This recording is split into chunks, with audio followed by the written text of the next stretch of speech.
मी प्राध्यापक डॉक्टर विनोद चिंते, वाणिज्य विभाग, मास्टर दीनानाथ मंगेशकर महाविद्यालय औराद शाहजहानी.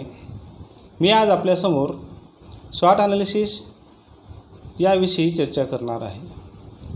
SWOT हे शॉर्ट फॉर्म आहेत.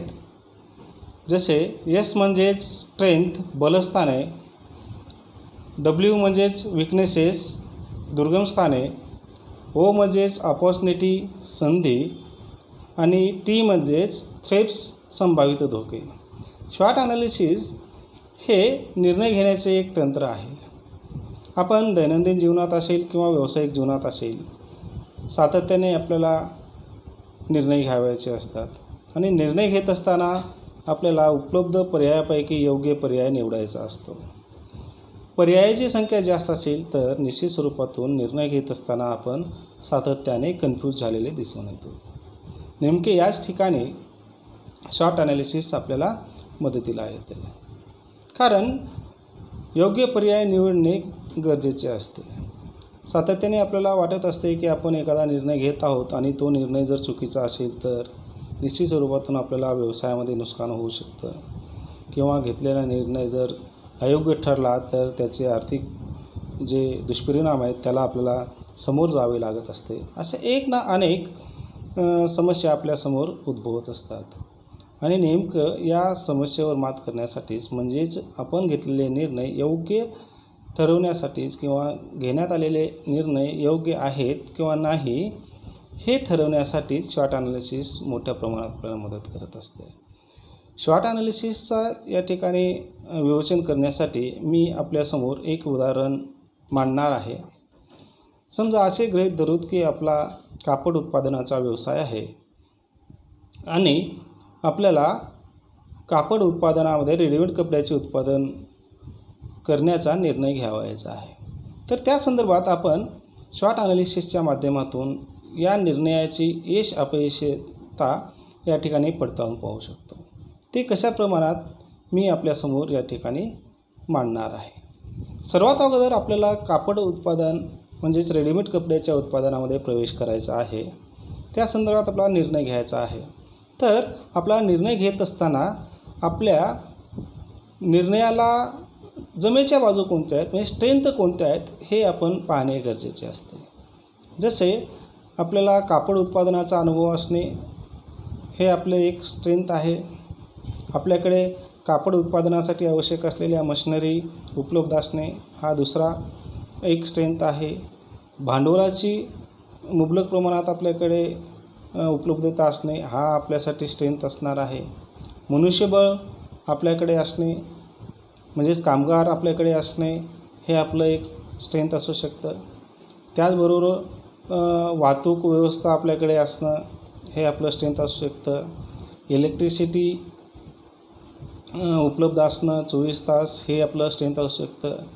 रॉ मटेरियल आपल्याला उपलब्ध असणं हे आपलं स्ट्रेंथ असू शकतं. असे अनेक स्ट्रेंथ आपल्याला या ठिकाणी विचारात घ्यावे लागतात आणि कोणते कोणते स्ट्रेंथ आपल्याला कामाला येणार आहेत आपल्या उत्पादनासाठी याचा आपण विचार करणं गरजेचं आहे. स्ट्रेंथ पाहिल्यानंतर आपल्याला विकनेसेसवरती विचार करणं गरजेचे असते. म्हणजेच आपण रेडीमेड कपड्याचे उत्पादन करत असताना कोणत्या कोणत्या कमकुवत बाजूला आपल्याला सामोर जावे लागणार आहे हे आपल्याला या ठिकाणी पाहणे गरजेचे असते. म्हणजेच रेडीमेड कपड्याचे उत्पादन करून चालणार नाही, तर त्याची विक्री देखील करणे गरजेचे असते. विक्री करत असताना आपल्याला वितरण प्रणालीचा अभाव किंवा सक्षम वितरण प्रणाली नसणे हा एक विकनेसेस आपल्याला दिसून येऊ शकतो. तर त्या वितरण प्रणालीच्या अभावाचा जो ड्रॉबॅक आहे किंवा विकनेस आहे त्याचा आपण विचार करून तो स्ट्रेंथमध्ये कसे कन्वर्ट करता येईल या दृष्टिकोनातून आपण प्रयत्न करणं गरजेचे आहे. जसे वितरण प्रणाली सक्षम करण्यासाठी आपल्याला एरिया वाईज डिस्ट्रीब्युटरची नेमणूक करावी लागणार आहे. होलसेलर्सची नेमणूक करावी लागणार आहे. वेगवेगळ्या शोरूम्सशी आपल्याला संपर्क साधून त्यांच्याशी आपल्याला कम्युनिकेशन करून त्या ठिकाणी देखील आपल्या रेडीमेड कपड्यांच्या विक्रीविषयी आपल्याला सक्षम असं वितरण प्रणाली आपल्याला अंमलात आणावी लागणार आहे. म्हणजेच आपण जे आपल्या व्यवसायासमोरील विकनेस होतं किंवा कमकुवत बाजू होती, दुर्गम स्थान होतं की आपल्या उत्पादित वस्तूंना वितरण प्रणाली नाही आहे. मार्केटमध्ये विक्री करण्यासाठी निश्चित स्वरूपातून वितरण प्रणाली महत्त्वाची भूमिका बजावत असते. तर त्या वितरण प्रणालीला सक्षम करण्यासाठी आपण निश्चित स्वरूपातून या ठिकाणी शॉर्ट ॲनालिसिसच्या माध्यमातून किंवा तसा जर विचार आपण उत्पादनापूर्वीच केला तर निश्चित स्वरूपातून वितरण प्रणाली आपण सक्षम करून आपला जो रेडीमेड कपड्याचा उत्पादनाचा निर्णय आहे तो यशस्वी निश्चित स्वरूपातून करू शकतो. त्याचबरोबर दुसरा विकनेस आपल्यासमोर समजा की आपल्या कामगारांना रेडीमेड कपड्याच्या उत्पादनामध्ये तांत्रिक ज्ञानाचा अभाव आहे असे आपल्याला दिसून आलेलं आहे असे गृहीत धरू. तर निश्चित स्वरूपातून त्या जे विकनेस आहे त्याच्यावरती देखील आपल्याला मात करता येऊ शकते आणि आपल्याला निर्णय घेण्यासाठी आणखीन अवकाश आहे. म्हणून आपण आपल्या कामगारांना तांत्रिक ज्ञानाविषयीचं नॉलेज किंवा ज्ञान प्राप्त करण्यासाठी प्रशिक्षण देऊ शकतो व आपल्या कामगारांना तांत्रिक ज्ञानाविषयी निश्चित स्वरूपातून कौशल्य आपण प्रदान करू शकतो. म्हणजेच निर्णय घेत असतानाच आपल्याला आपल्या विकनेसेसबद्दल जर कल्पना आली तर निश्चित स्वरूपातून ते विकनेसेस आपण आपल्या बलस्थानामध्ये किंवा स्ट्रेंथमध्ये कन्वर्ट करू शकतो. म्हणजेच आपण घेतलेला निर्णय हा 100% सत्य किंवा खरा उतरण्याची शक्यता आपल्याला या ठिकाणी मोठ्या प्रमाणात तयार झालेली असते. तशा स्वरूपाचा कॉन्फिडन्स, आत्मविश्वास आपल्यामध्ये व आपल्या व्यवसायामध्ये निर्माण झालेला आपल्याला दिसून येतो. त्यानंतर तिसरी गोष्ट म्हणजेच अपॉर्च्युनिटीज, संधी कोणत्या कोणत्या उपलब्ध असणार आहेत.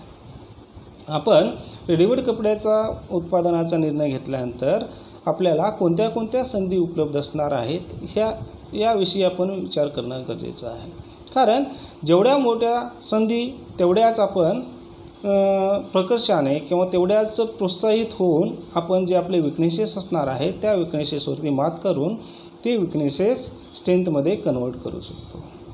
म्हणूनच आपल्या व्यवसायासमोरील जे की संधी उपलब्ध असणार आहेत त्या गोष्टीचा आपण या ठिकाणी विचार करणं गरजेचं असतो. जसे सध्याचा ट्रेंड हा रेडीमेड कपड्याचा आहे असे आपल्याला दिसून येते. म्हणजेच आपल्या रेडीमेड कपड्याच्या उत्पादनाचा निर्णय घेण्यासाठीची ही सकारात्मक बाजू आहे. म्हणजेच आपल्याला संधी मोठ्या प्रमाणात उपलब्ध होऊ शकणार आहेत हे आपल्याला या ठिकाणी निर्देशात येते.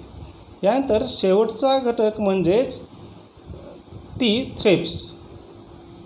थ्रेप्स म्हणजे संभावित धोके. आपल्याला जो निर्णय आपण घेणार आहोत रेडीमेड कपडे उत्पादन करण्याचा त्यासाठीचे संभावित धोके कोणते कोणते असणार आहेत यासंबंधी या ठिकाणी विचार करणे गरजेचे असते.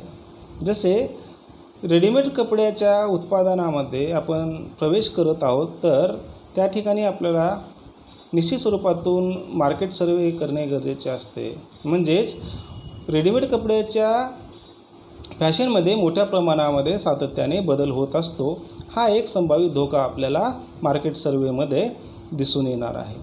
म्हणजेच आपल्या व्यवसायाला जो संभावित धोका आहे रेडीमेड कपड्यांच्या फॅशनमध्ये सातत्याने बदल होत जाणे तर त्यावरती निश्चित स्वरूपातून आपण विचार करणं गरजेचं आहे आणि तो जो संभावित धोका आहे त्याची तीव्रता कमी करण्याच्या दृष्टिकोनातून आपण सातत्याने तयार असणं गरजेचं आहे. म्हणजेच सातत्याने ग्राहक जे आहेत त्यांचं सर्वे करणं गरजेचं आहे. ग्राहक वेगवेगळ्या वयोगटातले असू शकतात, वेगवेगळ्या उत्पन्न सोर्समधले असू शकतात. म्हणून कोण्या ग्राहकाची आवड कशी आहे आणि कोणत्या ग्राहकाला आपल्या वस्तू आवडणार आहेत याचा आपण विचार करणं गरजेचं असतो. म्हणजे संभावित धोके जे आहेत आवडीनिवडीमधील बदल हे निश्चित स्वरूपातून याची आपण तीव्रता कमी करता येऊ शकते. म्हणजेच आपला जो निर्णय आहे तो निर्णय आपण सत्य स्वरूपातून या ठिकाणी अंमलात आणू शकतो. म्हणजे स्वॉट ॲनालिसिसच्या माध्यमातून आपण घेण्यात आलेला निर्णय हा निश्चित स्वरूपातून यशस्वी करण्याच्या दृष्टिकोनातून स्वॉट ॲनालिसिस मदत करत असते. म्हणूनच स्वॉट ॲनालिसिसला की ऑफ सक्सेस असे देखील म्हटले जाते. म्हणजेच स्वॉट ॲनालिसिसच्या माध्यमातून घेण्यात आलेले निर्णय हे सक्षम निर्णय असतात.